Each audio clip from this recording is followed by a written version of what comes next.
I don't care how big this PB is. I just want to get back to my best, if you know what I mean. You're getting professional athletes that are following the content creation path. I think fair play to the athletes for actually sharing their training. Yeah. Because so often athletes don't want to tell their competitors what they're doing. I love eating other cultures in terms of their food and stuff. And that sounded crazy. I love eating other cultures.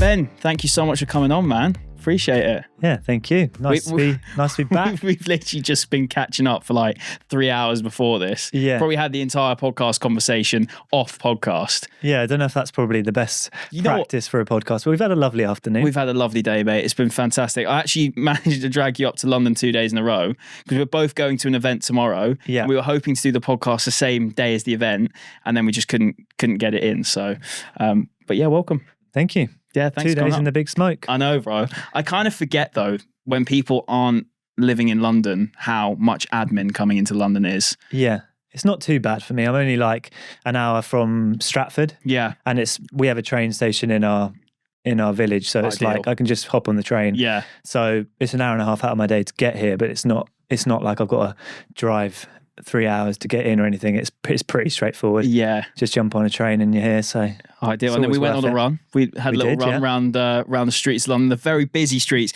We timed it pretty horrendously, to be fair, because everyone was coming out of work. Yeah, that's true. But no, I honestly struggled, by the way, on that run. Really? I found it tough work, mate. Yeah. I've done one since, and that was my run club, which I did like a 6-minute kilometre. Yeah. And then this, we were probably doing like 5:20s. Yeah. Because your resting pace is obviously a lot faster than mine. Yeah, I guess so. Maybe that's probably why you're just like springing along next to me. I was taking it easy. You were trying to Wait, let me check my heart rate. Keep it up. I feel like it was quite high. I feel like people are going to look at that and go, why is he just like grey zoned that to shit? Did you have your heart rate monitor on? No, this is just watch. So take it with a pinch of salt. Yeah. Average heart rate 151. So not bad. So you're kind of like top of zone 2 and maybe into zone 3. Yeah. Shall I have a quick look at what mine was just for the fun? It was wrist heart rate, so it might not be. Yeah, take with a pinch of salt. Yeah, because I forgot my monitor. What's it say? Average 120, max 141. Crazy. So out of interest, what is your zone 2 pace? Usually around 430 a kilometre. Okay. So, and that's like a 130 to 135 heart rate type thing. So my heart rate was at 180 in the marathon when I was doing that. That is crazy. Just shows the levels here, man. Yeah. It's crazy. You'll get there, definitely. Yeah, I'm hoping so. I don't want the Chicago experience to tarnish my fitness levels in any way. Yeah. Because I still got through it, so. Yeah, and I feel like with marathon running as well, you have to go for it. You have to full send a couple to realise that's not the way that they should be run if you want to have a good time. Yeah. Like some days you can absolutely go for it and it pays off. A bit like my run in Boston a few years ago. Like I just went for it. I didn't have a time goal and I come away with an incredible time. Did you really go into that with no time goal? Not really, because it's such a hilly course. Yeah. I was like, there's no point saying, okay, I'm going to try and run. I think my PB at the time was 2:28. So I was like, I want to try and beat that. And to PB at Boston would be incredible. So I never imagined like taking another 4 minutes off it. Insane. It was just one of those days where you just go for it and it worked. But often in a marathon, if you go for it, like we were saying earlier, if you're 10 seconds each 5K too quick at the start, by the time you get to 30K, that's when it comes back to bite you. Yeah, well, before we'll get into Chicago stuff, you at Boston, that was your previous PB, wasn't it? Yeah. So 2 years before the Chicago Marathon, pretty much the same month, I ran my personal best in Boston, but then I had like a few years of injuries and stuff, and then I thought, oh, maybe I'll never get back to 2:24 shape again. Did you really think that? At points, yeah, definitely. Yeah. Obviously, like I think when you're injured, everything is heightened, and I just struggled for quite a long, like it was a 2-year period where I'd slowly get back to maybe 2:30 marathon shape, and then I'd get another injury and it was like another setback. Yeah. So it was like, just as I was getting back into things, you'd get knocked down again. So it did at some points feel like I wasn't going to get there, but I kind of knew deep down, as long as I was still dedicated and did the training, there's no reason I couldn't. So well, you got there once. That's the thing. Yeah, like, I think someone commented on one of my YouTube videos once. I was saying about how my marathon pace felt like so alien and just terrifying and hard. And they said, "Well, you've done it before, so the chances of you getting back to it are a lot easier than doing it for the first time. Yeah, I feel like with the marathon as well, it's a confidence thing. Like going into Boston, I would have never imagined the pace that I averaged was my average pace. But then like into the next training block, you're like, well, I averaged 3:25 in Boston. So that's my marathon pace.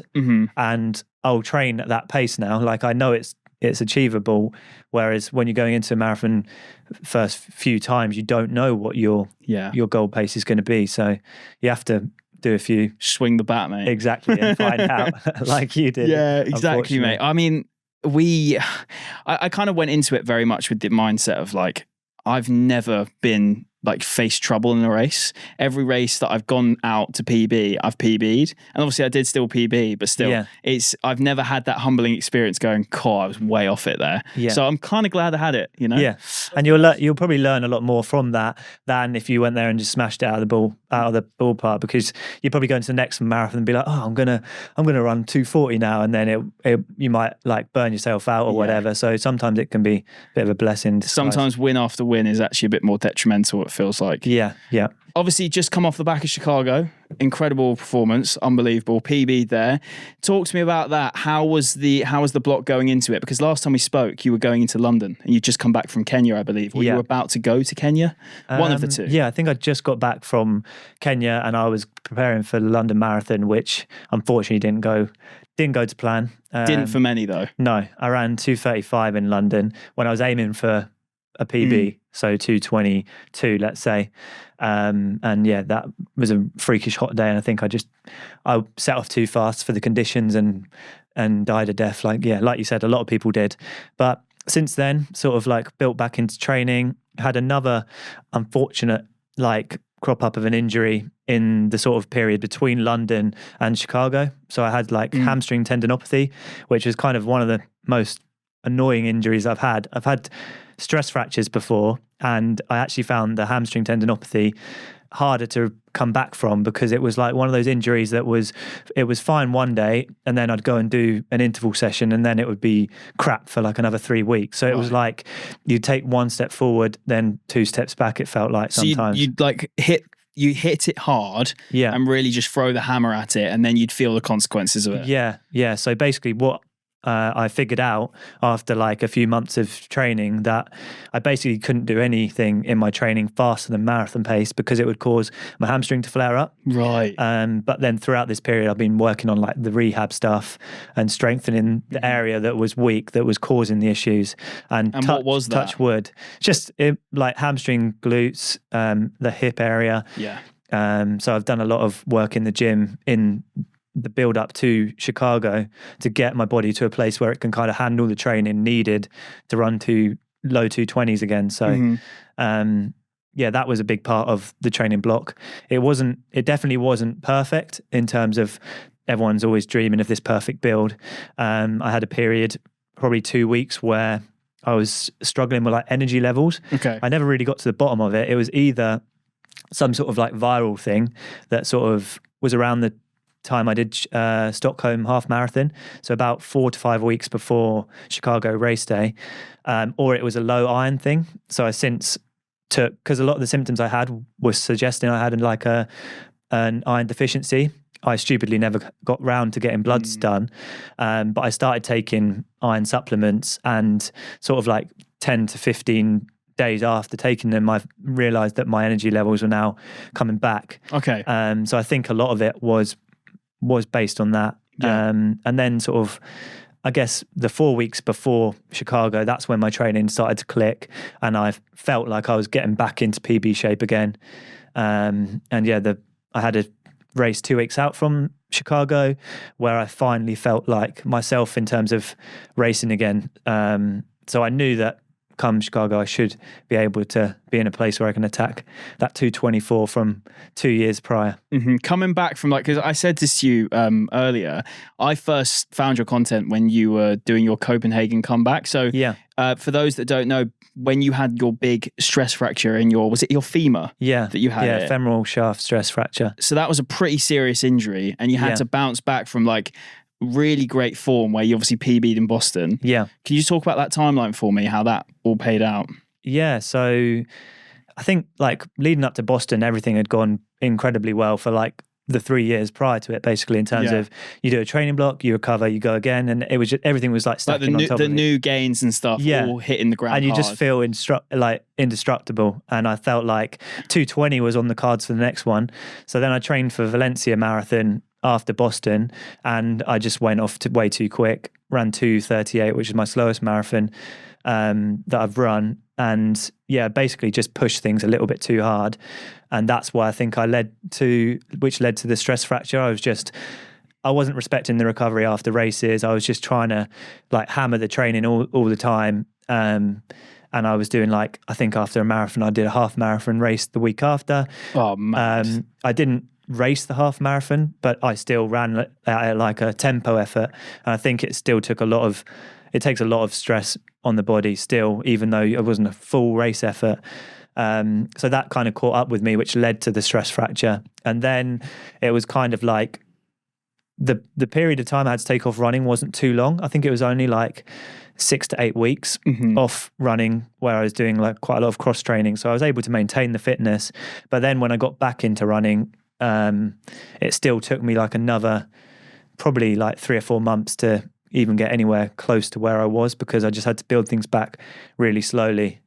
So yeah, it's been a bit of a journey really since the Boston Marathon. You had the Copenhagen comeback. I think I ran 2:28 there, which was a good run based off the training I'd done in between it and the injury. And then built back for Chicago. Everything was going well. Then hamstring tendinopathy came along. Oh, but mate. Yeah, thankfully, but it paid we're all off. good now. Yeah, really in the long run, because you ran 2:23 in Chicago. Yeah, exactly. Yeah, the hard work paid off. It was kind of just getting over the injuries that was the main thing that led to the slight increase in performance. It was getting back into the consistent training. I didn't do anything in terms of the block that I hadn't done before.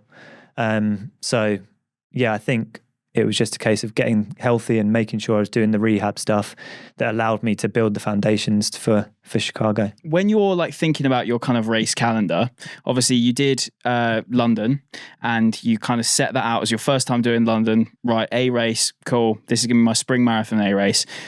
You planned that. At that point, did you know you're going to run Chicago as well? Or then did you choose that after London? Yeah, I'm quite...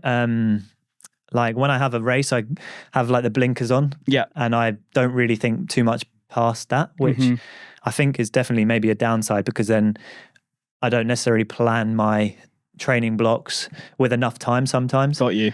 So I'd like to work on that a little bit more in the future. But that might be a strength though. That might be why races work so well for you, because you just focus on that. True. And I'd rather see what the outcome is of that race before committing to the next one. Yeah. A bit like Chicago, I kind of had a rough idea of what I was going to do after, but it was going to be based on how Chicago went, whether I would do it or do that or not.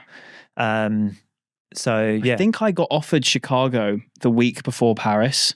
Yeah. So I had an idea that I was going to be doing it the week before, I think. Yeah. Which was like a bit of a mind bend almost, because I kind of knew that like, okay, my next marathon's only 6 months away. Yeah. If I don't get what I want, I have that sort of like fallback. Yeah. Yeah, so that makes sense. I think with Chicago as well, it was one that I wanted to do. So I went out and actively pitched it to a brand to try and make it a thing type thing. Like I talked it into existence. Nice. Whereas often in like the social media game, sometimes you get offered opportunities and like you take them. It's like they're incredible opportunities. And you also kind of have that whole catch-22 of like, if I don't say yes to this opportunity now, I may not ever get it again. So London was a disappointing one for you and so many others. Yeah. Talk to me about the change of tactic between training for London and training for Chicago. What did you do differently to get to where you got to in Chicago? Well, I think the hamstring unfortunately had dictated a lot of the preparation for Chicago. Like I said, I couldn't do anything faster than marathon pace for I think it was at least a 2-month period. Yeah. So that meant my training had to be more aerobic based. So I did a lot more easier running, and my sessions were longer sessions but at lower intensity, which obviously helps for marathon running. And I think it was one of the main decisions why I decided that Chicago Marathon was going to be the next thing, because I could train for a marathon but I couldn't train for the 5K. At the time I was trying to improve my 5K time and doing all these VO2 max sessions, which was causing the hamstring all kinds of issues. So that dictated the training for Chicago quite a lot. And I basically just went all in on marathon pace work in the build, rather than doing a mix of stuff, which I think helped, but also maybe hindered as well, because you can't touch all bases, which I think are needed for a good marathon block. Yeah, from what I gather as well, it sounds like for Chicago, you trained more like an athlete than a content creator. Yeah. Because you were saying to me how there were certain opportunities which you turned down because you wanted to keep regimented to your work. Yeah. Yeah, I think in past marathon blocks I've done, I've committed to things that have been detrimental to the race. Yeah. So I was keen, if I was going to do Chicago, I was going to commit. Like, I had a few brand opportunities to travel. One was to Tokyo for the world champs. One was to do New York Marathon. But I had to really like sum them up and be like, I can't fully commit to those as projects as how I would like to approach them. So I'm going to have to say no, but I'd love to do them down the line. But I'm all in for Chicago, and that was the mindset I had to take into it if I was gonna give my chance of PB. Sure. And so in hindsight, I'm really glad I did it, but it was tough at the time to say no to a trip to Tokyo. But, that's crazy. Yeah. That was but also as well, you would have really struggled to like get good training in out there with how hot it was and how humid it was. Yeah, I think it was like a 2-week period that was going to be disrupted in my training, which doesn't sound like too much. But I knew it was in like the crucial part of the marathon block where I just didn't want to put that strain on myself. Yeah. So I'm glad I did it now in hindsight. Oh, mate, it paid off. So talk to me about the race then. So you go out to Chicago. You were there with ProDirect and Nike. Yeah. Talk to me about that whole experience and how going into the race, you knew you were set up for almost success in that situation. Yeah, I think going into Chicago, I sat down with my coach and talked about like how we wanted to attack the race, because like I hadn't PB'd in 2 years. So the main thing for me was just to go to Chicago. I didn't care how big this PB is. I just want to get back to my best, if you know what I mean. I think like it was almost looming over me that I hadn't run a marathon PB in a couple of years. And I just, if anything, I was lacking the confidence to go for something like crazy ambitious.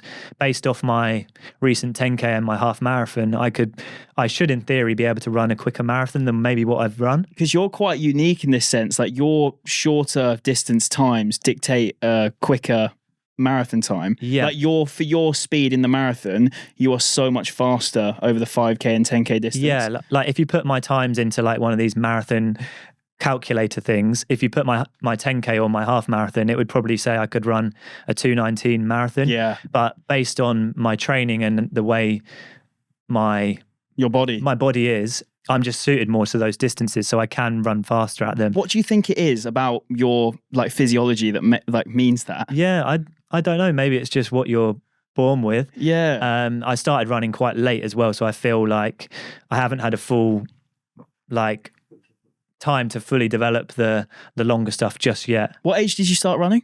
It was about when you were in Stockholm, wasn't it? Yeah, so in 2019 I started running. But so COVID, before COVID. Yeah, but I only really got into it in 2021. So I've had like 4 years of proper training. Yeah. Which is enough to obviously run good marathons, but I feel like to reach my full potential in the marathon, it will maybe take 5, 6, 7 years of full like aerobic development type thing. It's so interesting seeing this like collective of runners who all started around the same time as that. Yeah. Like Hugo was COVID, I believe. Yeah, probably, Like it's insane to see the trajectory of where you can kind of go from to in such a short space of time. You get addicted to it and you fully commit your whole life, then I think Gabriel crazy. might have been that sort of time as well. Yeah, there is like when a lot he came of out of uni. Yeah, when the period in our lives where we had this free time to commit to something else. I unfortunately went the other way a bit. I just ended up putting on loads of weight. Oh, really? Yeah, it was a weird one. I did do a bit of running, and I remember it was so bad. I do not recommend this to anyone. I used running in the summer. So we had I'm trying to think of the timelines of the COVID stuff.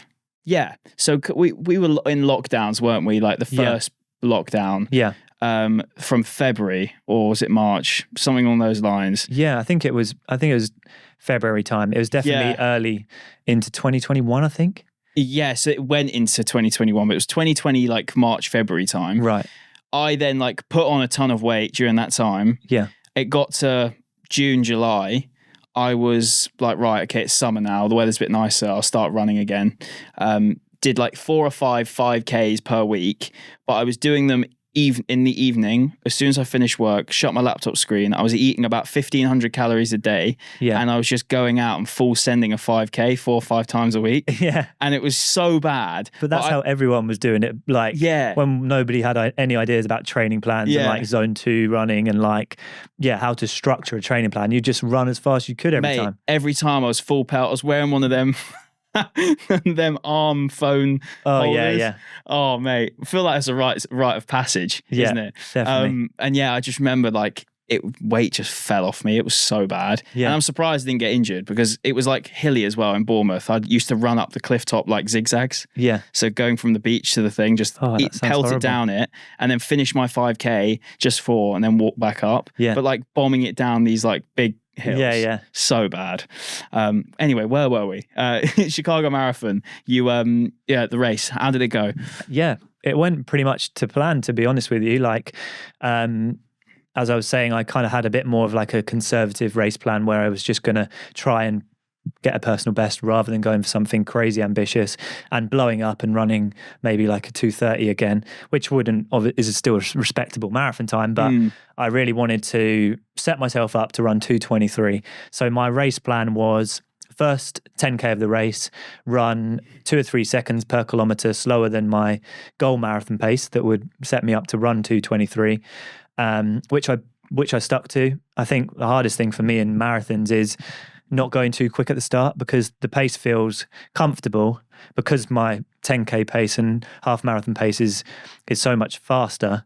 I can often get carried away, and I've done that in the past, and it never works out. I've never been able to negative split a marathon before, and Chicago was the first time, and I think it was because of this first 10K don't lose your head strategy, which really worked. And I was lapping my watch every 5K, which I think helped in Chicago with the GPS.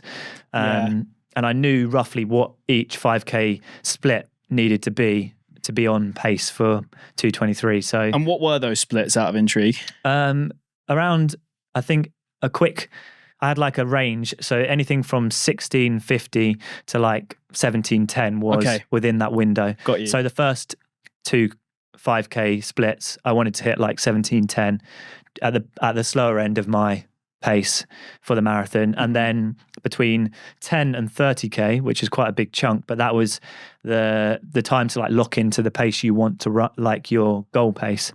So I got to the 10K point having started maybe 10-15 seconds slower than needed for a 2:23 marathon, and then I locked into the pace. I think it was around 3:24 per kilometer between 10 and 30K. And then at 30K, it was a case of, in my race plan, that's the point when if you're feeling incredible, you can push on. Yeah.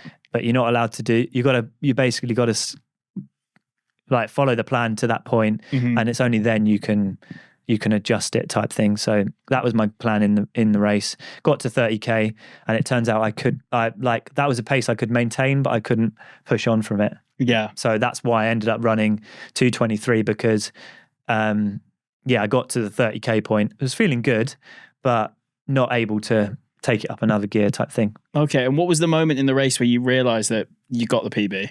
That you knew that you had it? Yeah, I think, if I'm totally honest, I thought I had it more than I did, if that makes sense. Yeah. So when I got to the halfway point and I went through in 71:55 to run a 2:23, like to run sub 2:24, I needed to go through in 72. So I basically only had 5 seconds to spare at the halfway point. But because the GPS was slightly off, my watch was saying I was running 2 seconds per kilometer faster than I was. So when I went through halfway, I thought I was going to be quicker than it was.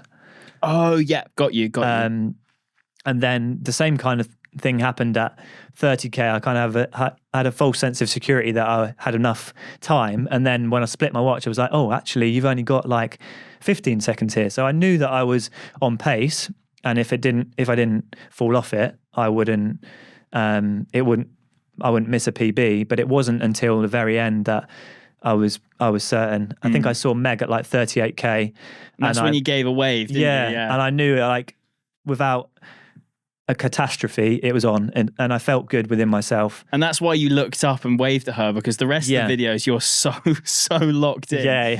You're not giving her the time of day, mate. You're just looking straight ahead. She saw me 5 times, apparently. It's amazing. I saw her twice. So, yeah. No, it was a good race. I executed the race plan, and looking forward to the next one already. Amazing, man. I have to say, your race video was an emotional watch. When you were kind of like, I think with you guys at the kind of sub-elite level, when you're kind of finishing a race, it's such a different atmosphere to when someone like myself will finish a race. Yeah. So many other people around. Yeah. And it's just carnage. Whereas you, it was like, there was hardly anyone around because, well, obviously hardly any people are finishing at that time. Yeah. And it was just like really empty, and I could just see you sitting with your thoughts about the race. And actually the first time I've ever seen you get emotional in a video. Yeah, yeah. How was that? How was that feeling crossing the line? Yeah, it's incredible. Sort of the last 2 kilometers of the Chicago Marathon were like really quiet.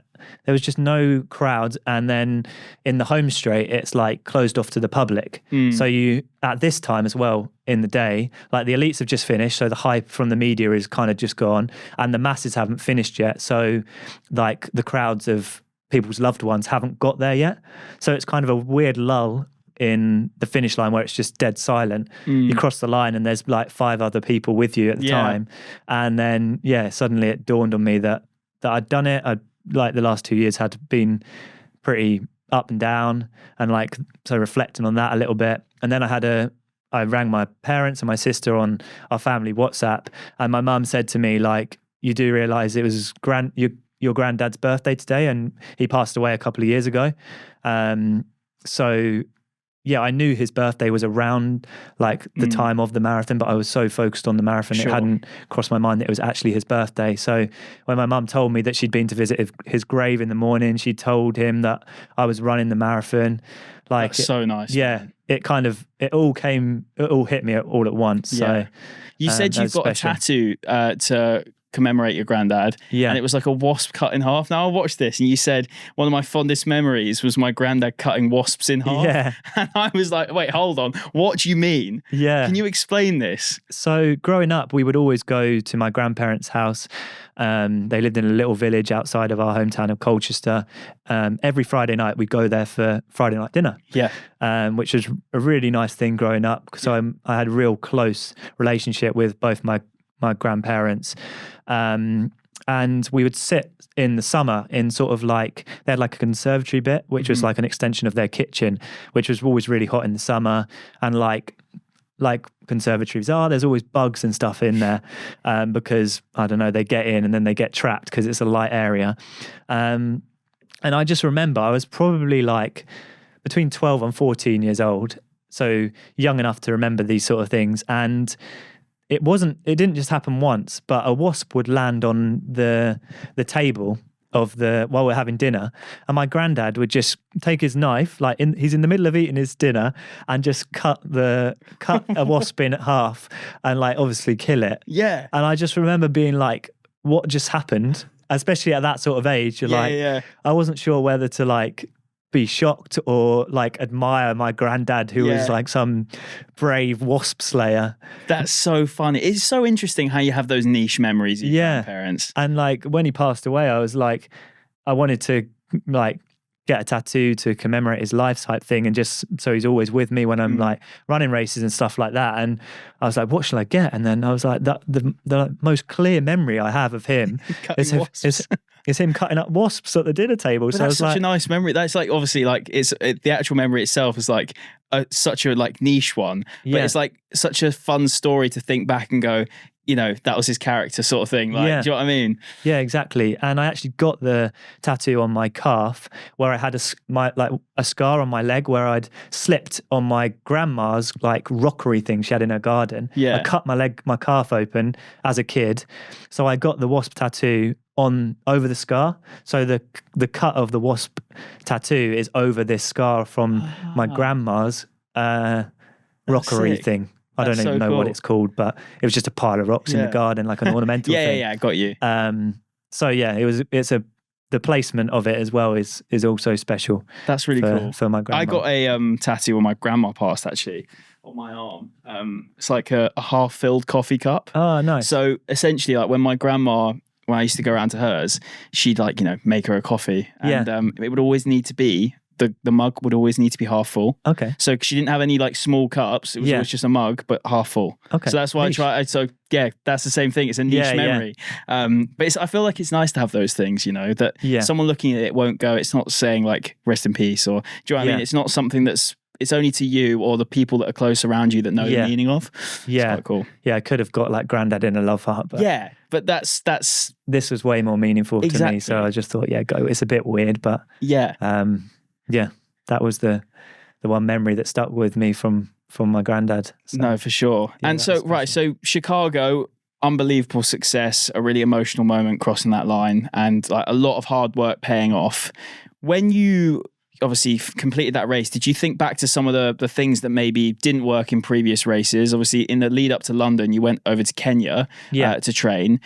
How come you didn't go over to Kenya in the build up to Chicago? Is there a particular reason? Yeah, I think I just wanted to make sure that I was at home and like had my setup and could get all my training done without the disruptions.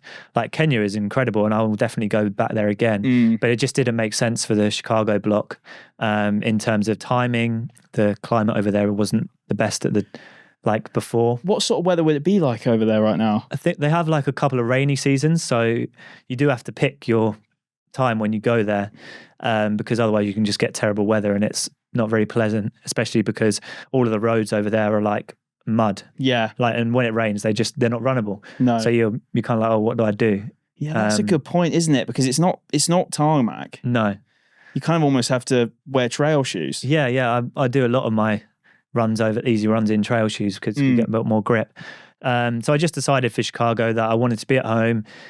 Like I said, made some tough decisions with opportunities that cropped up and just made sure that, gave it all I could from the confinements of my home. And it worked. Comforts. Yeah. So do you think like in like future blocks when you're going for other goals, you'll kind of you've got your flow now, you've got what works? Yeah. Yeah, I think I'll still do some training camps, but ultimately if I can't make them happen, then I can do it from home. Like I have a really good training group back home with my club Chelmsford AC. I've also got this group of lads who are all Essex runners of a similar ability. It's called the Holy Church of the Long Run. It's a bit lame. That's quality. Yeah. And we meet up on Sundays for our long runs. Nice, Sunday mass, mate. Yeah, exactly. And we'll alternate between like whose place we run from. So it's a really nice. Sick. Are you all similar level? Yeah, pretty much. That's cool. We all kind of have some really focus on the 5K. Like there's a guy who can run really, I think maybe 14 minutes of 5K. So he's rapid. And then I'm kind of the marathon guy. There's a few like 66-minute half guys in there as well. So it's a good group to train with, especially for a long run, which can be a bit boring. So when we all meet up and get them done, it's good. So that's the benefit of staying at home. Like I've got people that I can run with for the key marathon pace sessions and stuff. So I'm not sure whether I'll definitely commit to saying, okay, I'm just going to stay at home because I love the thought and the experience of going out to Kenya, and I want to do more altitude camps in like Font-Romeu or maybe even in Flagstaff. But Gabriel went to Font-Romeu this year before Berlin. Yeah. He said it was great. Yeah, it did look really good. Yeah. I don't really know why I haven't, to be honest. Yeah. And it's nearer than Kenya. Yeah. I've been to Kenya 4 times now. Really? Yeah. I'm thinking of it for next spring, I think. Yeah, I haven't thought about what race I want to do yet, but I think definitely just also as well, just to do something different and see a new culture. Yeah. I've never been to a country in Africa. So I think it should be a really cool experience. Yeah. When I'm there, I feel the most like calm and I don't know. It just when I'm there, it's just completely different. How do you find the food situation though? Because like I love eating other cultures in terms of their food and stuff. And that sounded crazy. I love eating other cultures. I love eating other countries' food. Yeah. But I feel like from what I understand from Gabriel and Hugo, it's quite samey. Yeah. And you are eating the same thing each day. It's very samey and there's very little variety or flavour. So it doesn't sound great, does it? No, you're not selling it to me. But I don't mind it. As long as you've got seasoning, it's good. And the best thing about it is it's the perfect like nutrition you need for training. Yeah. Like there's not a lot of pleasure in the food. You have to come to terms with that. But when you're there's no saturated fat in their diet really naturally. You're not eating processed food. Yeah, that's a good point. So you just know when you're there, everything's going to be locked in and it's all looked after for you. Like if you stay at the place where me, Hugo and Gabriel stayed, then you get your meals prepped for you. You know it's going to be safe. You're not going to get any issues with like food poisoning or anything. Well, obviously it could happen, but yeah. So do you recommend the one you stayed at for me to go to? Yeah, it's really good. The High Altitude Training Centre, which is where I've stayed every time. Okay, cool. There is a lot of other options there now, which I've also heard are really good. The place where I stay is maybe a little bit more expensive than some of the other places. So if you want to do it on a budget, then it's not ideal. But all in, what did it cost you? I think it depends how long you stay. But it's usually like £1,000 flights, £1,000 for accommodation. Okay, roughly. All right, and then maybe £200 spending money. Yeah, for when you pop out to shops and like restaurants and stuff. Yeah. So it is a financial commitment. But then again, it's an experience that like you'll have for your whole life. Yeah, exactly, so man. I'd say any person who's into running, as much as we are, should go and experience it, no matter your level. Like, that's the one. I did say this to you earlier. It's one thing I worry about is like, that doesn't mean to sound pick me in any way, but I worry that when I get there, there'll be very few people of my level because everyone there is like 230 plus. That's what you would think, but it's actually not like that at all. No? Like I would say at least 60, maybe even 70% of people who train at the high altitude are just out there for the experience. They're recreational runners. Like you meet people when you're out there that are the same ability as you, and you go on all your easy runs together. Like every time I've been there, I can think of like 3 or 4 people that would be running your sort of easy run pace, your marathon pace sessions. So I don't think you would, unless you were really unlucky and went there at a time where there's only pro athletes there. You might struggle. But also they have like paces out there. So like one of the big jobs that the local people can take on as runners themselves is like pacers. So you'll meet them when you're out on a run. They'll take you on routes, and that's so cool. You pay them like the going rate is I think it's about £2 for a run, which is like really good money for them, and it's not crazy expensive for people like us. So you support the local economy as well. They have a job and they'll show you around. So worst case, if you got to the camp and there was nobody of your ability, someone will pace me. Someone can take you out and show you the routes and stuff. But after you've been there for a week, 2 weeks, you'll soon realise like you know all the routes. You can just crack on training like you do at home. So how long would you recommend me going out for if I did do it? I would say 2 weeks as a minimum. Okay. But if you want to actually feel the benefits of altitude and like the level up of fitness, I would say 3 weeks would be optimum. Okay. And then after 3 weeks, I think the longest I've stayed there is 6 weeks. Wow. But after like 4 weeks, I start to miss home a lot. And like the food gets a little bit like, oh, I can't eat that again. Type thing. That first Chinese afterwards must hit different. Oh, man. It's crazy. Yeah. The first McDonald's when you get back is like you know what? I'm not much of a Mackey's person. No, me neither really. But if you eat bland food for 3 weeks, trust me, when you get back, a McDonald's never tasted so good. You want that McSpicy, bro. Yeah. Just to feel something in your taste buds. Yeah. That's so funny. So I think I will do that then. That would be cool. I'd like to make that happen. I'll join you for it. Oh, mate. Yeah. That would be class. Just let me know when. Yeah. If we can line it with our maybe we can get race schedule. Your band back together that went last year and I'll just tag along. Yeah. I've been a few times now, so I'm sure we can get a few people out there at the same time, which would be really cool. Yeah, to be fair, I reckon Izzy would be up for it as well. And she's like, that's another great example to like show audiences that potentially wouldn't have seen runners of that level going to do that to show that actually it has benefit to people of all different abilities. Yeah, definitely. Which is quite cool. I'll hit you up with a company that took me out the first time I went, which is called Running Trips. Yeah. And they basically put on 2-week camps where everything's organized for you.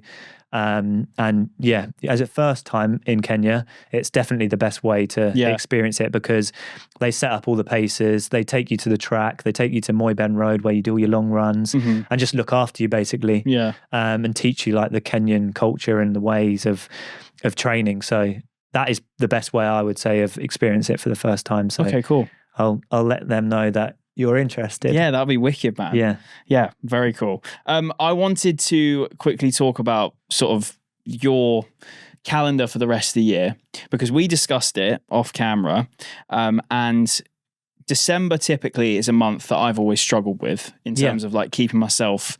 I don't want to say keeping myself like honest. Yeah. But also, I've always struggled to feel focused during December. Yeah. So last year, what I did was I set out a challenge where I was going to run every single day of the Advent calendar. Yeah. And the distance that I ran was correlating to the day of the month. Yeah, cool. So first of December was 1 kilometer, second was 2, all the way up till 24th, which was 24K. So the final like 15 days were like pretty kind of compacting on the body. Yeah, yeah. But I actually found it to be pretty good and I felt great from it. Yeah. I was essentially just base building all through December. Yeah. So it kept me good. It kept me in shape. And I've had a few messages from people that are wanting to do it. So I was actually speaking with my coach about this as well, because I think sometimes in the past I've rushed into the next marathon or the next race and I've not had that period of training where you focus on the base building. So for any big race, you want to succeed at, like especially with the marathon stuff, the first bit of your training block should be like the base building phase where you do all this, the zone 2 stuff. Like there's not a lot of intensity, but the volume of training is quite high. Yeah. And what that basically does is that prepares your body for the specific training to come, so that when you do the fast marathon pace work, the intervals, like you're ready for it basically. It's a bit of, I like to think of it as like a pyramid. You got to build the base so that you can build the speed work on top of it. If you don't build the base wide enough, then the top is only going to go, you can't build as high, if you know what I mean. Okay, got you. Because if you go up straight up with something and it's got a thin bottom, it's going to topple over. Exactly, yeah. So an ideal situation is you build that base over even a couple of years, you know, and then you tailor the training towards something. So a lot of pro athletes will do a base training phase over the winter, which is often around 2 or 3 months in duration. Yeah. And then it's only when they get maybe 4, even 3 weeks out from a big 10K race, they'll make all their training specific to that training. So like some of the, one athlete that comes to mind is Andreas Almgren. I don't know if you've ever heard of him. No. He's basically like one of the best athletes in Europe now. He's got Swedish records basically for every distance. Incredible athlete. And he does this period of training where he works on his base all throughout the winter or for at least a 3-month period. And then he'll put all of that base into practice by targeting one race. Wow. And that's how he has got so successful, by not racing basically too frequently and making sure that his blocks of training start with that base building phase and then go to more specific when you get close to the race. So something like a December challenge where you just you're doing that is going to be great, because you come to January, you're going to have this base of fitness that you've built up, and then you can be like, okay, maybe the 2nd or 3rd week of January you want to run a fast 5K, and suddenly you'll be able to achieve that so much easier, having put in the work in the month bure that. So I remember on day 9, I did a 5K full send trying to go sub 20. Yeah. And I ran 4K to the park. Well, it's like 3K to the park. I ran like a 3K warm up. Yeah. And then did the full send 5K and then 1K cool down afterwards. Yeah. I ran a 20:01. Oh, no. And it was my second attempt at sub 20. Yeah. Was it second attempt? Yeah, I think so. And then I was like, nah, that's really wound me up. Yeah. Because I was like, I knew for a fact if I hadn't ran for the 8 days before that and my legs are a little bit fresher, I would have done it. True. But then it meant that I did 1941, I think, at the start of Feb. Yeah, so exactly. I was calm. Yeah. So you use the base that you Yeah, but all I will say is if you are doing it, because there are a few people that have messaged me that kind of like seen it as an angle to kind of get into running. Yeah. Amazing. but just be careful, because I was massively overthinking about getting injured. Yeah. So because I massively thought about it, I just thought it as, right, it doesn't matter what pace I'm going, it's just getting to the end of each run. Yeah. So I kind of very much, particularly day 10 onwards, I just went out and did I was doing 6:30s, 6:40s, which at the time was, my heart rate was 130, I think, going at that pace. So I very much just took it slow and steady just to make sure that I didn't do any damage. Yeah. And I think it paid off, because I didn't have any issues. I think I didn't even have any DOMs from the whole challenge. I thought as soon as I stopped, it would go, I'd suddenly hurt. Yeah. But your body does get used to it. Yeah. The only thing I can think of that I've done is quite similar was I went bike packing as a teenager, and I think we were riding our bikes 60 kilometers a day. And the first week you're like, oh my God, my legs are dying. I'm not going to be able to do this for another 3-4 weeks. But then your body kind of gets used to that and builds the resilience. And yeah, I guess you do have to be really careful, because that sort of training is ramping up things. Basically every day you're ramping it up, which is not the most long-term approach. You probably want to ramp things up over months, not days type thing, to be long-term with the training, but as a fun challenge thing to do, as long as you're not ripping it every single day, taking it easy, respecting the recovery, getting the protein after your runs, sleeping 7 hours, 8 hours a day, then there's no reason that you can't do the I was getting up at 5:30 to towards the end to get the 20k runs in before work. So that was the long part, but it's a great challenge to do. Just do it with caution, and if you do it, tag Motional Intelligence Pod, because I want to see people doing this challenge, and I'll share them onto the story, because I think that'll be sick. If there's loads of people that listen and watch the pod doing the challenge, I think that'll be class. Yeah, definitely. Because I won't be doing it this year, purely because I want to enjoy my December.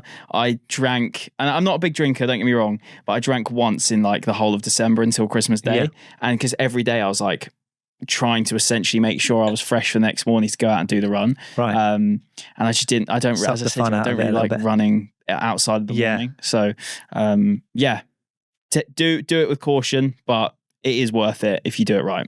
All right, cool. So I wanted to chat to you about your targets the rest of the year. You've got something coming up in December. Yeah. So this week after the marathon has basically been sort of looking at the pros and cons of basically doing another marathon. So I'm currently signed up for Valencia Marathon, but it was kind of is it worth doing it, or would it be silly not to, basically? So again, I had that conversation with my coach, and comes to the conclusion that we'll give it one more go in terms of building up. I've already built back up to a really high level in terms of my marathon training. So the plan is to do another 6 weeks of specific marathon work. So I won't really be doing too much base building stuff. It'll more just be building on from what I did to Chicago, to race in Valencia. So I think that is the plan. It's sick. It's 80% locked in. Okay, cool. I just need to see how my body feels in the next sort of 2-week period. Okay, nice. Because obviously coming from somebody who's been quite injury prone in the last few years, I don't want to rush back into it and cause all kinds of issues going into next year. So does that play as a fear factor for you? Yeah, definitely. Yeah.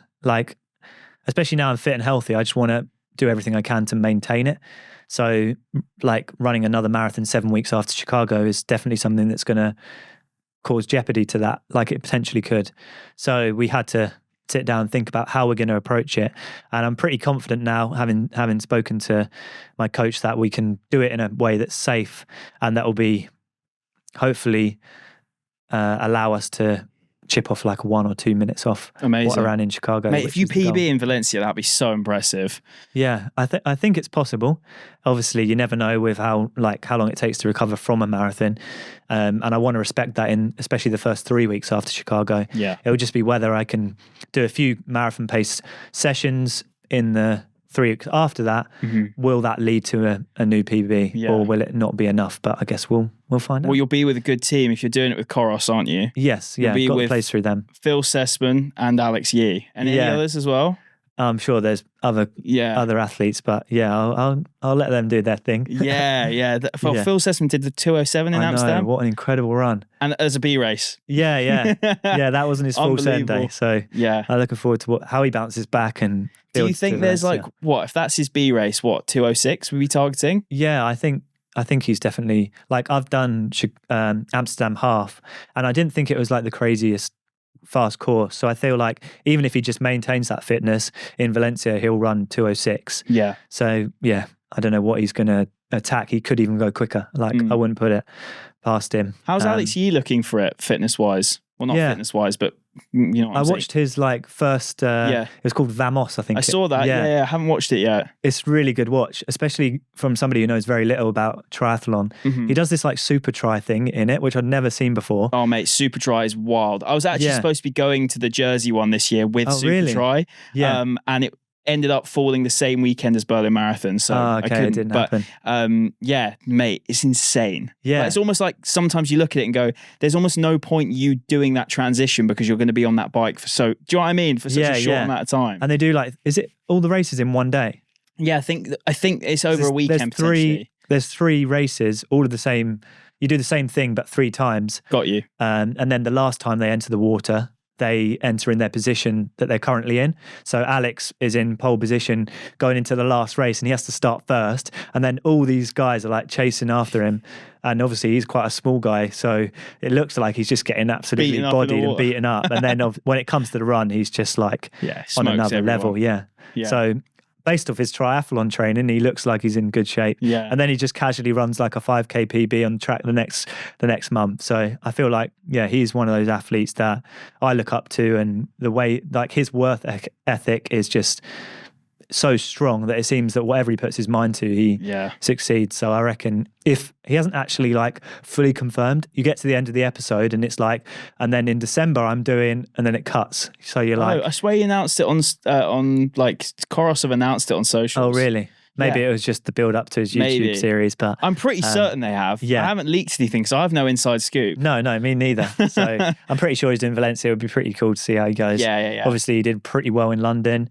Mate, 2:11 on debut, wasn't it? Yeah, something like that. So I'm sure he'll be probably even closer to Phil's level now. Yeah, but unbelievable. Yeah, they've been training together because Phil Sessman's just dropped a YouTube channel as well. Yeah, which is also brilliant. Yeah, mate, I love how this access is happening. You're getting professional athletes that are following the content creation path and now being right, we have something to offer. People actually care about what we're doing, even though to us it's just our life. Yeah. People care. Let's document it. And they're documenting it in a really high quality way. It's so cool. Yeah. And it's there's 2 things to really talk about with the athlete content stuff. I think fair play to the athletes for actually sharing their training. Yeah. Because so often athletes don't want to tell their competitors what they're doing. Yeah. For Alex Yee to publish a YouTube video of all his training he's done in a week, his competitors will be able to look at that and be okay, Alex doing that, I need to do it to get on his level, or they'll be comparing it to... But then he'll find something else to do to take himself that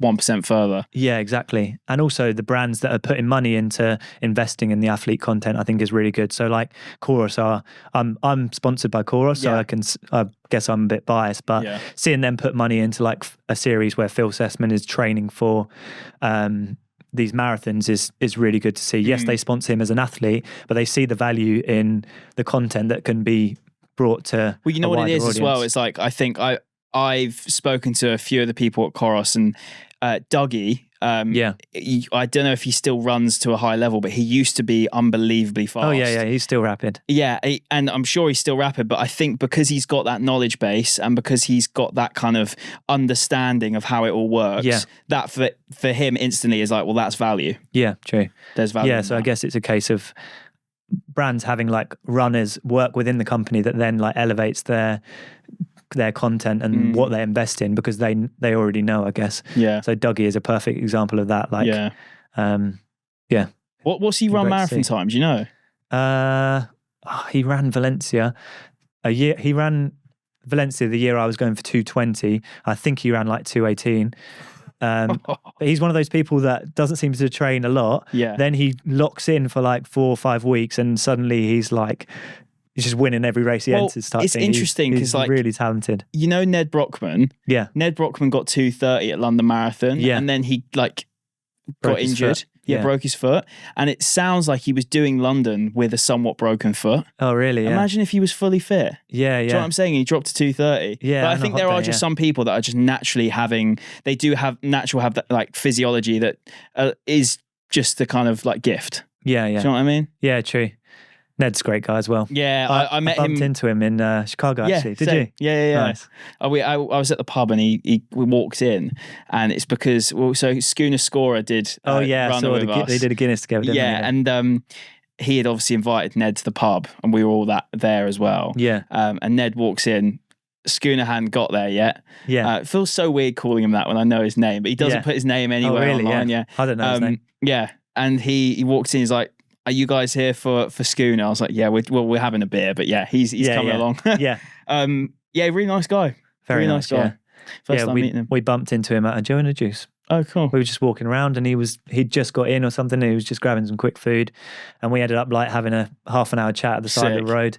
He knew all about like me and Meg and her like transition from full-time fashion to now working alongside me. That's so sick. Yeah, he was super like invested in just like chatting with us as well. So he's one of the good guys for sure. Yeah, mate. As soon as he's in the UK, I'm getting him on. Yeah, 100%. definitely. Needs to happen. Yeah. Talking of Meg, how's that all been? So when we caught up last, Meg she'd literally just left her job to come work with you full time. Yeah. So I think we're like 9 months into. We registered Bennett's Running as a limited company. Amazing. So we both work for Bennett's Running. So we're co-owners of the business, 50-50 split. So very generous of you. Oh yeah. What can I say? No, she does a hell of a lot behind the scenes. Yeah. Probably more than me. You're just the guy that moves your legs fast, bro. Exactly. Yeah. I run the marathons. I get the training done, but Meg's the brains behind a lot of it. So things are going really well. We're about to bring out some merchandise, which is kind of one of the big reasons that she left her job, is to kind of like build the brand a little bit more and like, I guess, look at other revenue streams so that we can basically look at our future and having children and basically being able to support ourselves from what I built the sort of 3 years before. And it's been going really good. Like, I think the first few months, it was obviously like the transition period. It was very different for her, very different for me. Like, I went from having the house to myself from like 7 till 5 or even later some days, so I could film all my content, and now she's there all the time, so that took a little bit of adjustment for me. And obviously for her, she was very used to a 9 to 5 working schedule. So obviously, and you all know this, but a lot of other people, I guess, outside of the content space won't, is that it comes in ebbs and flows with content creation. Like for Chicago, the two months building to that race were like full steam ahead, and now the week after it's obviously like calmed down a little bit. What we're saying, like regular jobs get annual leave. You just had your annual leave. So. Exactly. Yeah. Took a week off and chilled out. So it was learning for her that there are periods that are crazy and there are other periods where it's a little bit quieter, and that's okay. That's when we need to take time for ourselves to see family and stuff. But they don't necessarily fall on the same day each week, or each month can look very different from the previous month. So for her, that took a little bit of adjustment. But I'd say in the last few months, we've really found like our roles within the business, still sounds so stupid saying that out loud. She's designed all this merchandise that's coming out in November. We've also started a Patreon, so she's had a lot of input on that, just making sure we stick to a schedule and stuff. What sort of stuff are you posting on Patreon?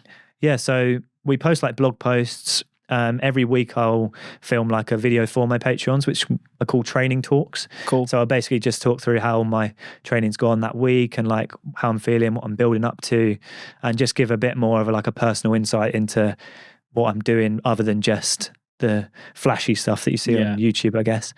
And then every month we do like a Q&A where people can submit questions and stuff. And it's just trying to build like a community outside of the YouTube and the Instagram space where I can have a bit more of a personal relationship with people. So in Patreon, there's like, you can send messages, and I always prioritize like getting back to those people over like my Instagram DMs and stuff, because they can get out of control at some point. So it's nice to have a smaller group of people that I can have like a personal relationship. Like they almost become your friends, your mates, like a group chat, isn't it? Yeah. Which again is a bit lame, but that's really cool. Really nice. It feels like we're building something like that gives back as well as supports what we do. Community's everything with this sort of thing. Exactly. 100% is. And we actually use the money that we generated from the Patreon so far to pay for Meg's flights to Chicago. So it was like unreal. It was over $1,000 by the time we booked her flight. Yeah. To get her there. And from a purely business perspective, it was not the right decision because the YouTube video won't make that back. No. Like the trip will be a loss. Yeah. But because we have this like Patreon community now that supports what we do, we can afford to do these things. So it's been really good. Do you have a video editor or do you edit your own stuff? I don't have a video editor, but I have Meg. So she is like, she picked up editing like so quickly. So really? Obviously she came from a creative background. So she was like a pro at Photoshop in like all the design stuff. So she knew like shortcuts and stuff that I didn't even know because I'm self-taught. Yeah. So we edit, it's probably like 50-50 edit-wise. Yeah. I'll work on a YouTube edit while she's working on an Instagram reel type thing. Or that's really cool. I'll go on my long run and she's worked on the week video and it's to a point where I can just polish it rather than have to sit there for 5 hours and get it done. So it's working really well. That's really sick to hear. Yeah. Like it sounds like you guys have got a real format going. Yeah. Because I was at a point where I needed help.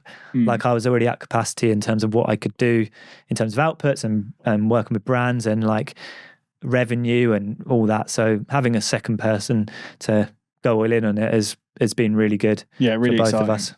Yeah. What sort of stuff are you dropping in November then? What's the merch plans, if you can say? Yeah, it's just a t-shirt to start with, which has a really cool back design. Ben was running on the front.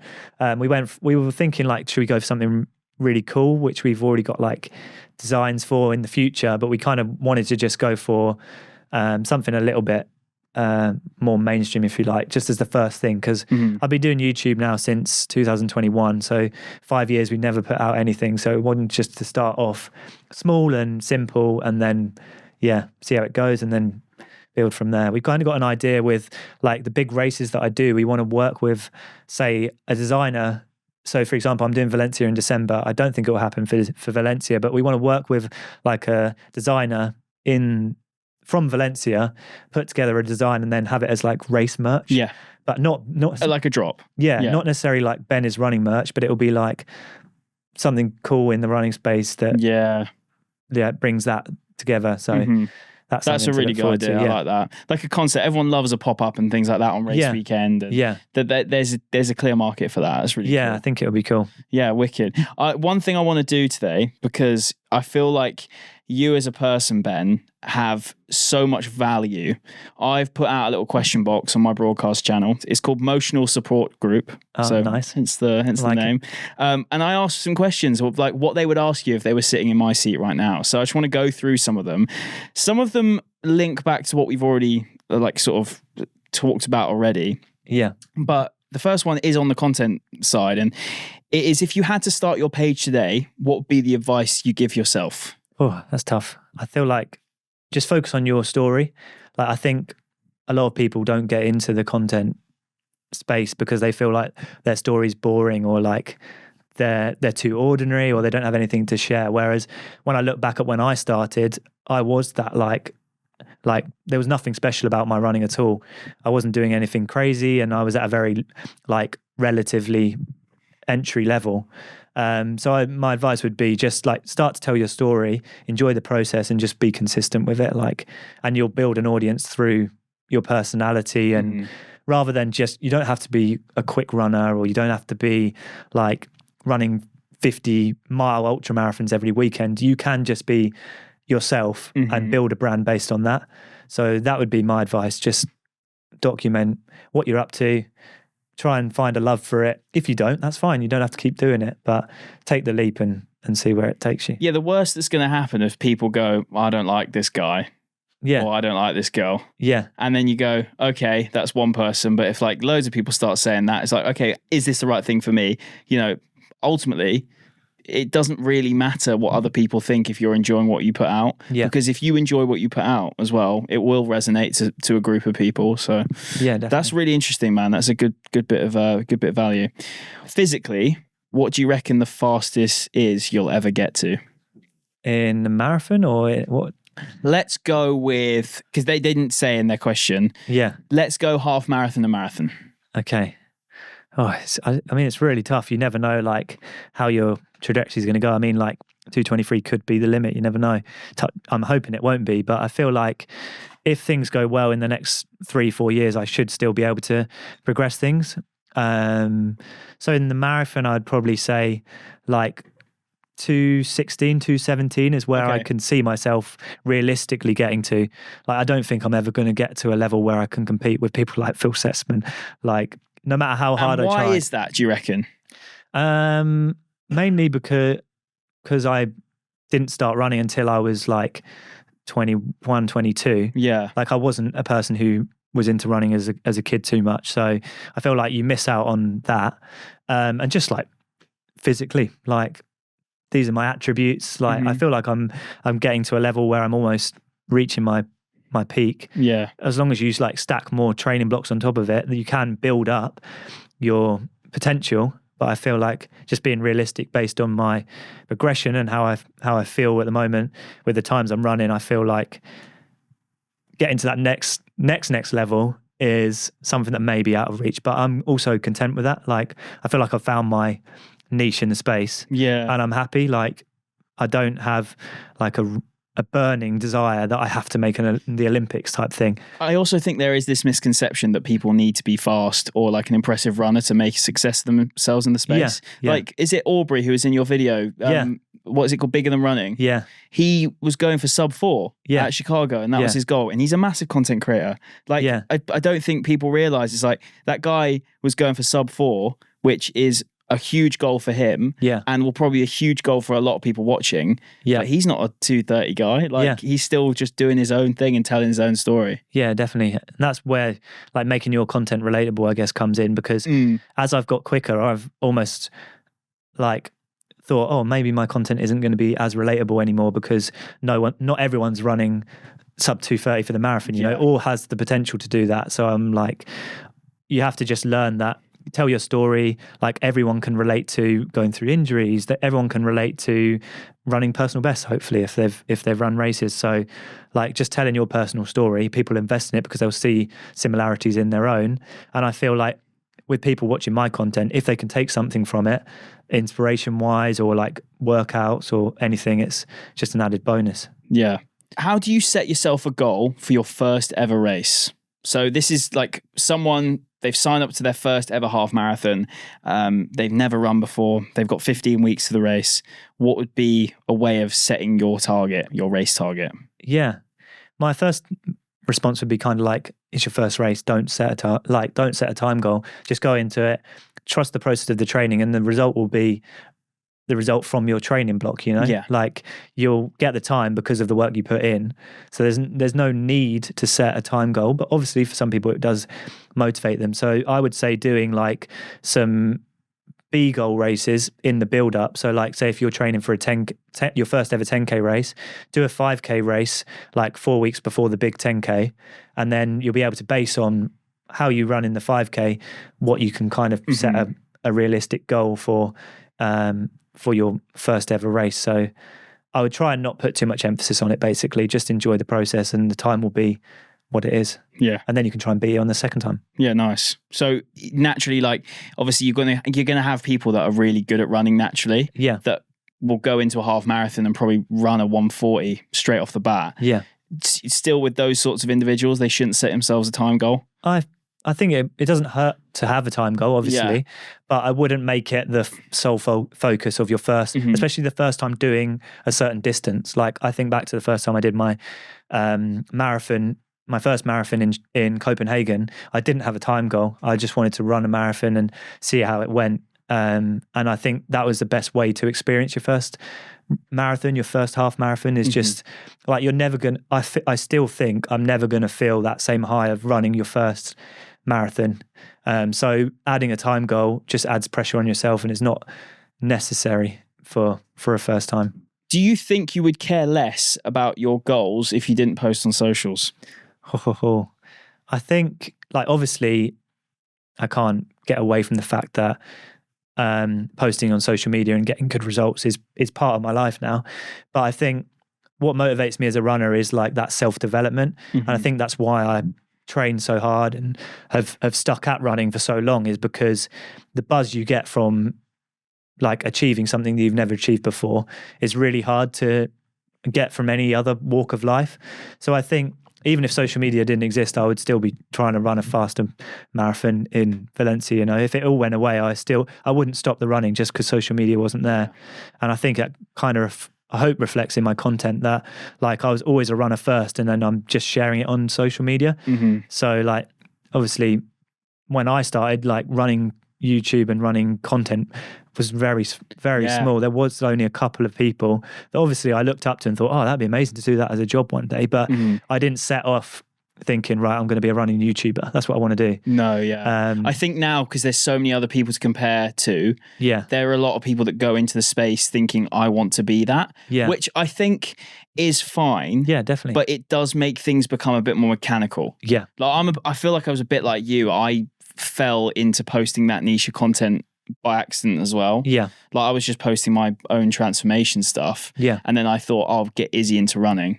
Yeah. And then built her up to her first 5K. And because we were consistently posting running videos, it wasn't like a conscious effort to be like, I'm going to post running content. It was like, this is a fun little series of her getting her into running. And then it just sort of like opened that can of worms, I guess. Yeah, yeah. A positive can of worms, of course. You know what I mean? Yeah. And like, you can't deny that when you have a good result and you tell the story leading into that result, then it does well across social media. So then it allows you to do another one down the line. So they kind of do go hand in hand for me, but I know deep down that even if it didn't exist, I'd still be chasing faster and better times purely for myself.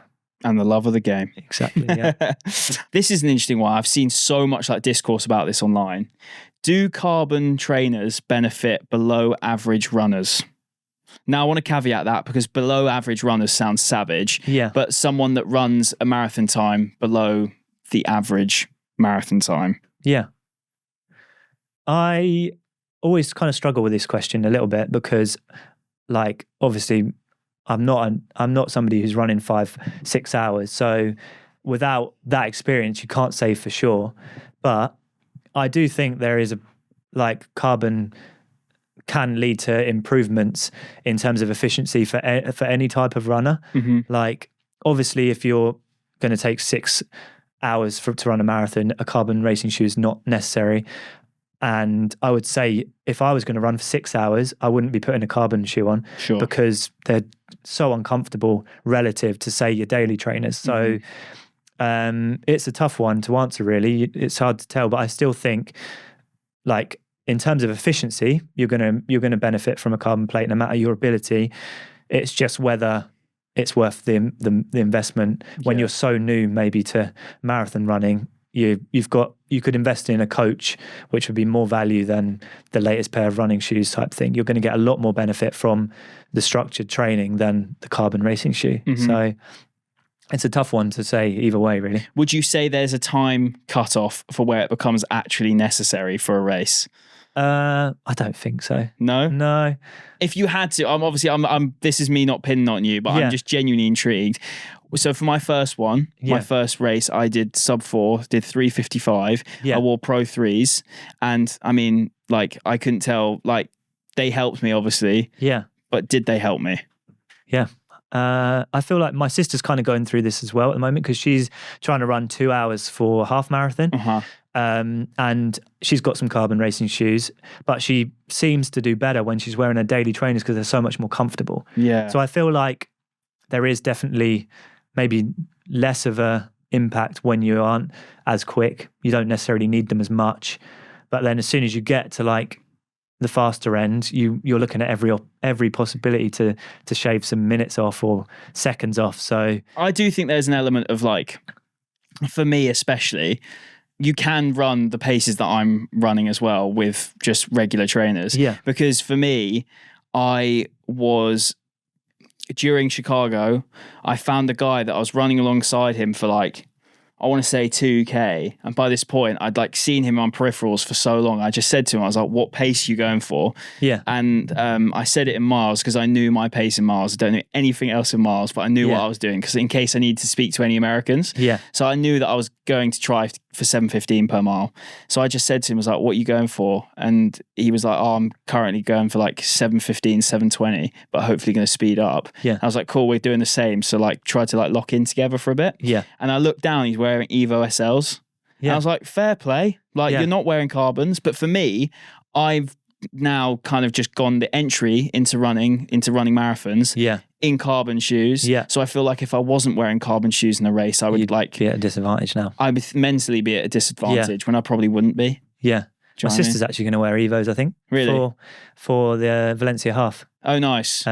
Is she going to go sub 2 this weekend then? Is that her plan? Yeah, I'm going out there with her to take on the mission with her. So we'll see. Oh, best of luck to her, man. That's sick. I remember I paced Izzy for a sub 2. It was such a great feeling. Yeah, if she can do it, it'll be incredible. But she's got a 2:06 half marathon PB at the moment. So it's quite a big reach. But hopefully with my pacing.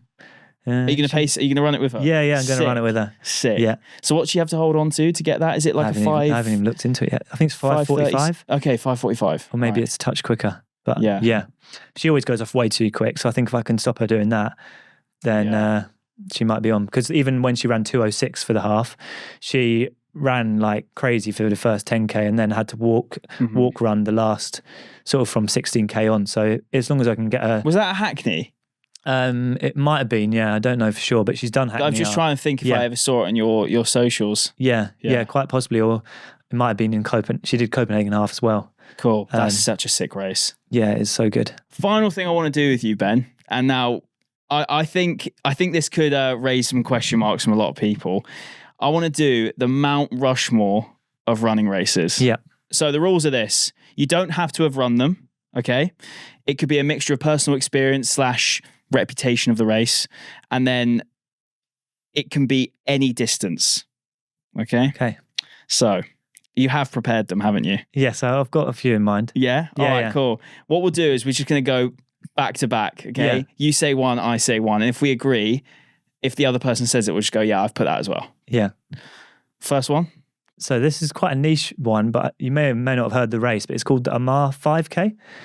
It's just known for being this crazy 5K race that takes place in Ireland, and it just attracts some of the world's best runners every year. Okay. And I think it is quite almost an elitist race where you have to have a certain time to get into it. Yeah. I think it might be even sub 15 to get in. No way. Yeah. Oh, so it's like a proper race. It's not like a fun run. No. It's purely for like sub elite to elite level, and it's just it looks crazy. They always have a live stream. And is it kind of like a podium 5K sort of vibe? Yeah. But it takes place at night, so it has that kind of cool atmosphere vibe to it, and it just looks one of those where I've wanted to do it, but I've never got round to doing it. So for the 5K, that just looks like such a good event to experience at least once. Nice. Well, for my first one, I've gone off really basic London Marathon. Nice. Well, yeah, you can't. I don't think you can argue it, particularly both of us being our like home race. Yeah, the crowds are unbelievable. Yeah. I kind of have a counter argument to that though, which is my second option, which is Boston Marathon. I have put Boston as well. Really? Yeah. Based on the stature, it has to be in there. And of all the marathons I've done, like that was by far the biggest spectacle, if you like. The fact that you have to get on a bus to get to the start line, which is like an hour and a half away, and then you run from one place to another across this crazy like hilly terrain is just wild. And like the crowd support there is like constant like craziness. So, really? Yeah. Even though it's in some like random parts of town. Yeah. This is one thing that's confused me about Boston, yeah? When you're spectating people in it, surely you can't see them more than once. No, I don't think you can go once and finish line. They do have like a tram line that runs alongside it. Oh, okay. Or like there's transport between.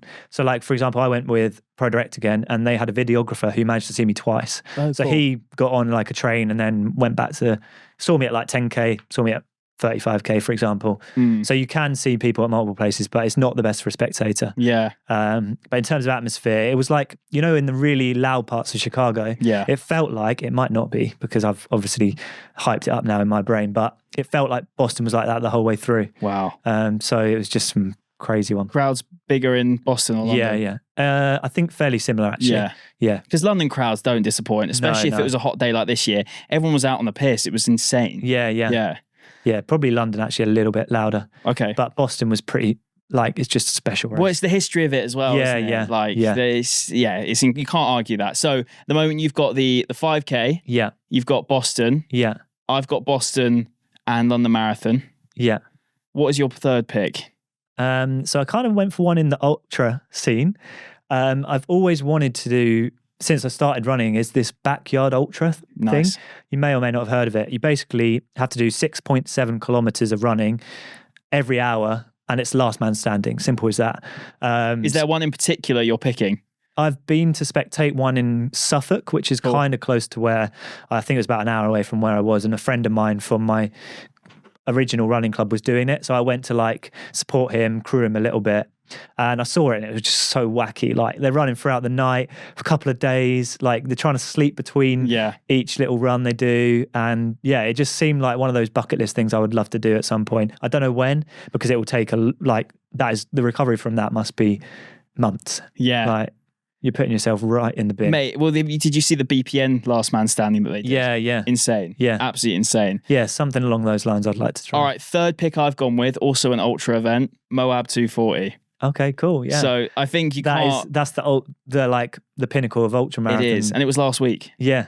Saw Andy Glaze and David Goggins did it. Oh, really? He returned. Yeah, David Goggins returned to do it.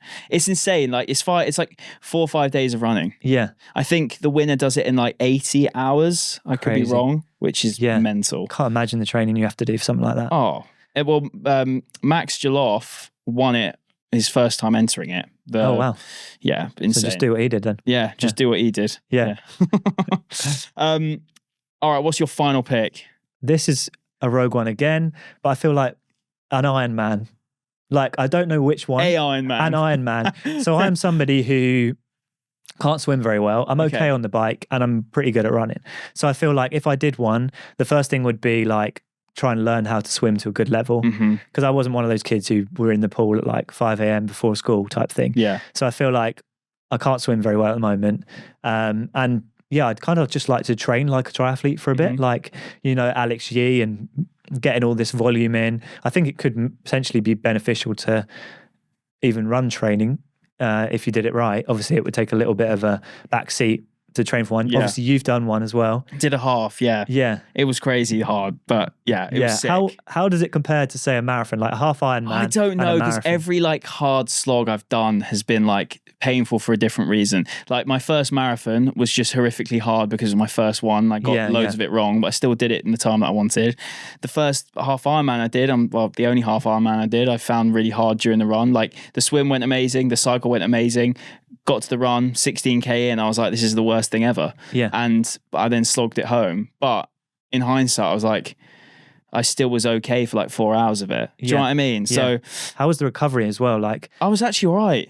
Yeah, I had to similar to the marathon. I had to drive home from Luxembourg the next day. Oh, perfect. Yeah, so that was great. Yeah. But no, I think, to be fair, similar to a marathon. But like this Chicago Marathon was really hard because I was in the pain cave for so much longer than I'd ever been. Yeah. So it's a bit different. Yeah, true. My fourth pick, I did have a safe bet on here, but I'm going to go with my second pick, which is Rogue, because I'm inspired by your Rogue picks. The Great Wall of China Marathon. Oh, wow. Have you seen this? Not really, no. I can obviously imagine what it entails. It's apparently, the elevation gain is wild. Yeah. And it is so hard to complete. Oh, imagine the DOMs after that. Yeah. It's a tough race. To you. Yeah, no thanks. If you need somebody to help film it, I'll come be part of the crew, but I don't fancy it. So that's not what you think of those Mount Rushmores. I'm sure a few people. We should do a poll where we can get people to pick which your one's going to be tricky because it's just an Ironman. Yeah, true. I don't even know what good Ironman is. Should we just say Kona because it's the World Championship? Yeah. Okay, we'll take Kona. That's in Hawaii. I knew that. Ben, thank you so much for coming on, man. Absolute pleasure having you. Thank you. So good to do this again. I could do this all day. Yeah, it's wicked, isn't it? It's good fun. It's good. Guys, if you want to hear more about Ben and everything that came before all of this, then go and check his channel out. It's amazing. As soon as I found you for your Copenhagen comeback, I went back and watched all the archive, mate. So you've been one of my favorites for a long time, so it's great to be able to chat with you, mate. Thank you, buddy. Yeah, thank you for inspiring people, and thank you for coming on once again. Appreciate it, man. If you are a fan of the podcast, make sure you're subscribed. Also, go and hype the episode as well, because it boosts us up on the hype leaderboard. New people can see the podcast, and it just helps grow the channel. So we'll be very appreciative if you can do that. Also, subscribe on YouTube and follow on audio platforms, and I'll catch you next week for another episode. Take care.